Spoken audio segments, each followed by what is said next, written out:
Audio Jungle.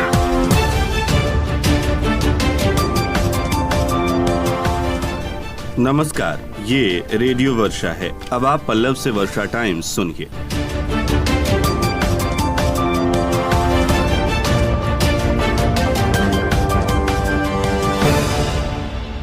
पहले सुर्खियां। एक दिन में जिले में मिले 104 नए कोरोना पॉजिटिव मरीज, आंकड़ा 1372 पहुंचा।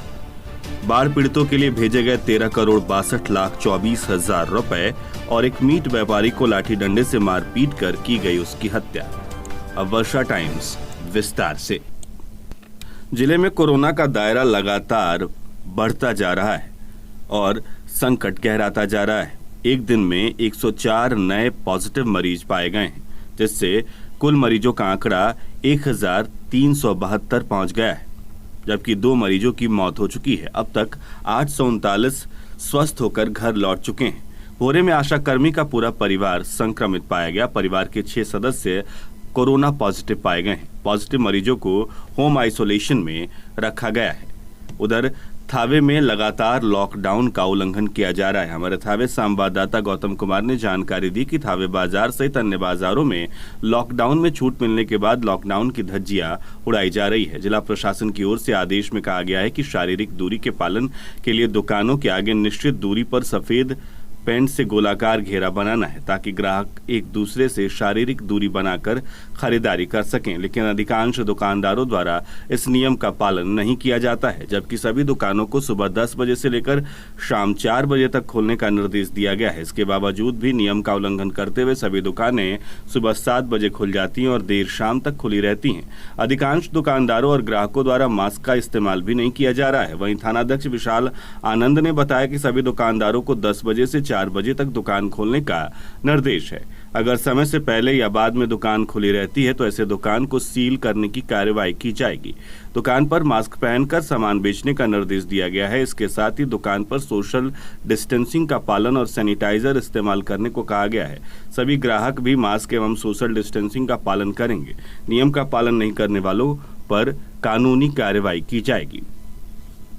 उधर इसी प्रखंड के सेमरा पंचायत के शहबजवा गांव में आंगनबाड़ी केंद्र पर कोरोना लक्षण को लेकर सभी लोगों के सैंपल जांच के लिए शिविर का आयोजन किया गया। बीसीएम विजय कुमार ने बताया कि शिविर में 115 लोगों का कोरोना जांच के लिए सैंपल लिया गया। उन्होंने ये भी बताया कि सैंपल जांच के लिए RMRI पटना भेजा गया है। शिविर में डॉक्टर शत्रुंजय, स्वास्थ्य प्रबंधक अमरिंद्र कुमार, LT नागेंद्र कुमार सिन्हा, मनोज कुमार सहित चिकित्सा कर्मी मौजूद रहे। उधर पंचदेवरी में कोरोना संक्रमण के रोकथाम के लिए तमाम प्रशासनिक प्रयासों के बावजूद प्रखंड क्षेत्र में कोरोना संक्रमितों की संख्या दिन प्रतिदिन बढ़ती जा रही है। शुक्रवार को एंटीजन किट से पंचदेवरी बाजार में 109 लोगों की जांच की गई, जिसमें से 4 लोग संक्रमित पाए गए।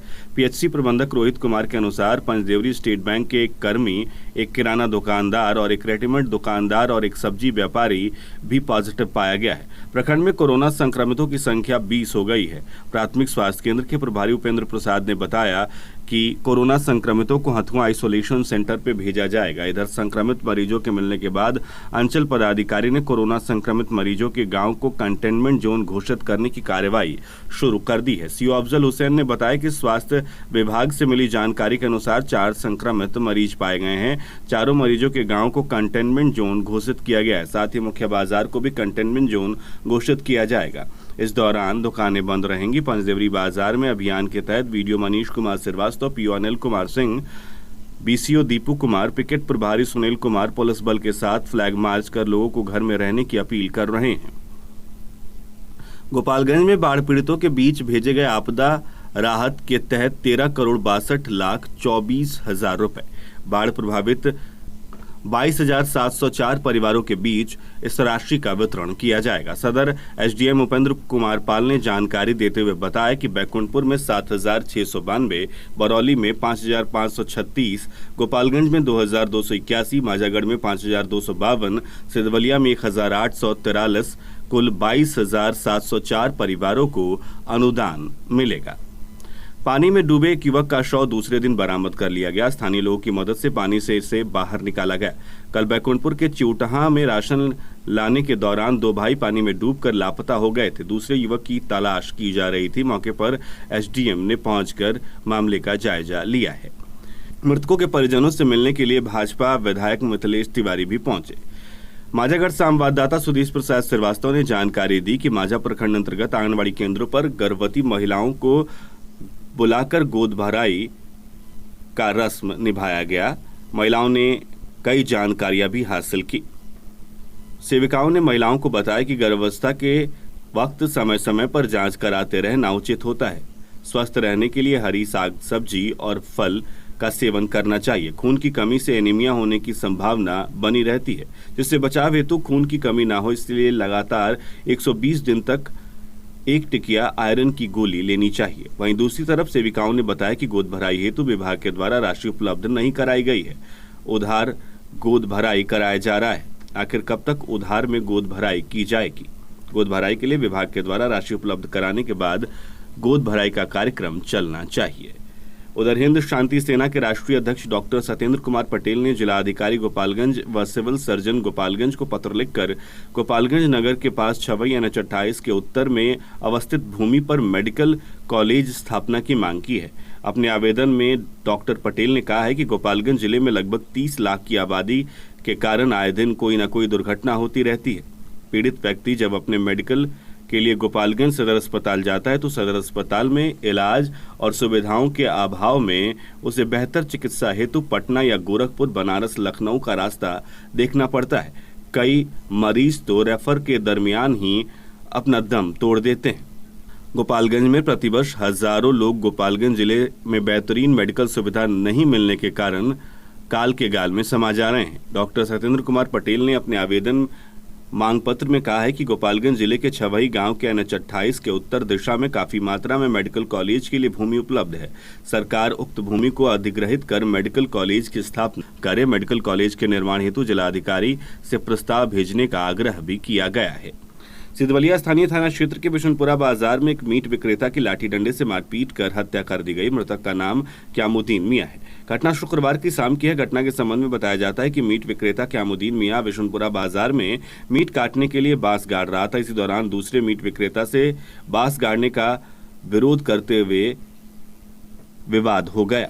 इसके बाद से गाली गलौज शुरू हो गई और बात बढ़ते बढ़ते मारपीट तक पहुंच गई। दूसरे मीट विक्रेता ने पास रखे लाठी डंडे से पीट कर मीट विक्रेता की हत्या कर दी। घटना के बाद बाजार में अफरा तफरी मच गई। घटना की सूचना मिलते ही बाजार में तैनात चौकीदार ने हमलावर तथा उसके पुत्र को गिरफ्त में ले लिया। मृतक और हमलावर दोनों स्थानीय गांव के ही हैं। घटना के बाद थानाध्यक्ष रंजीत कुमार पासवान घटनास्थल पर पहुंचे और मामले की छानबीन शुरू की। पुलिस शव को कब्जे में लेकर पोस्टमार्टम के लिए भेज चुकी है। फिलहाल प्राथमिकी दर्ज होने की कोई सूचना नहीं है। उधर दहेज के लिए एक विवाहिता की गला दबाकर हत्या कर दी गई। मामला यादवपुर थाने के हरिहरपुर का बताया जा रहा है। अब कुछ वर्षा टाइम्स समस्तीपुर से। हमारे समस्तीपुर संवाददाता गोपाल पोदार ने जानकारी दी है कि ताजपुर प्रखंड के 8 पंचायतों के 8 कॉलेज छात्र अपनी मांगे जाने की स्थिति में 2 अक्टूबर 2020 को गांधी जयंती के अवसर पर सादीपुर स्थित गांधी स्मारक स्थल पर एक कर आत्मदाह कर लेंगे। उनकी मांग है कि जब तक बिहार वासियों के लिए पर्याप्त मात्रा में कोरोना महामारी से बचाव के लिए वैक्सीन और मेडिकल उपलब्ध नहीं करा दिया जाता है, तब तक यहाँ विधानसभा चुनाव नहीं होना चाहिए। युवाओं का शर्त है कि तत्काल उन लोगों का नाम पता गोपनीय रखा जाए। यह चेतावनी भरा संदेश प्रधानमंत्री, बिहार के मुख्यमंत्री व चुनाव आयोग को उक्त क्रांतिकारियों ने भेज दिया है। भाकपा के बिहार राज्य सचिव सत्यनारायण सिंह के निधन पर उजियारपुर और कल्याणपुर में शोक सभा के माध्यम से उन्हें श्रद्धांजलि दी गई। मौके पर रामचंद्र राय, महेंद्र महतो, अर्जुन कुमार, शब्बीर अहमद, डॉक्टर राम कुमार पोदार आदि लोग मौजूद रहे। ताजपुर प्रखंड अंचल के अधिकारियों और कर्मचारियों को 3 माह से वेतन नहीं मिला है। इसको लेकर सरकार के प्रति कर्मियों ने काफी गुस्सा जाहिर किया। उजियारपुर थाना के शंकर चौक के निकट से चौंदचौर निवासी अमरकांत राय की स्कॉर्पियो गाड़ी चोरी हो गई। शिवाजी नगर राजद प्रखंड अध्यक्ष संतोष कुमार सिंह ने पूरे प्रखंड में घूम कर गमछा और मास्क के साथ साबुन का वितरण किया है। विभूतिपुर प्रखंड के बेलसंडी डीह निवासी समाजवादी नेता कपिल देव सिंह की 76 वर्षीय पत्नी धूपदेती के निधन पर विधायक रामबालक सिंह, प्रशांत कुमार, पंकज रामबाबू आदि लोगों ने दुख व्यक्त किया। समस्तीपुर के आरक्षी अधीक्षक विकास बर्मन ने जिले के 16 थानाध्यक्षों को स्पष्टीकरण भेजते हुए 48 घंटे के अंदर जवाब मांगा है। उनकी विफलता के कारण जिसके साक्ष्य उनके पास है, विभागीय कार्रवाई करने की चेतावनी देते हुए उनसे स्पष्टीकरण की मांग की गई है। समस्तीपुर जिला के बूढ़ी गंडक का जलस्तर घट रहा है, वहीं गंगा उफान पर है, बागमती नदी भी मुरझाने लगी है। अब अंत में सुर्खियां एक बार फिर। एक दिन में जिले में मिले 104 नए मरीज, आंकड़ा 1372 पर पहुंचा। बाढ़ पीड़ितों के लिए भेजे गए 13,62,24,000 रुपए और एक मीट व्यापारी की लाठी डंडे से मारपीट कर की गई हत्या। इसके साथ ही वर्षा टाइम्स का ये अंक समाप्त हुआ। नमस्कार।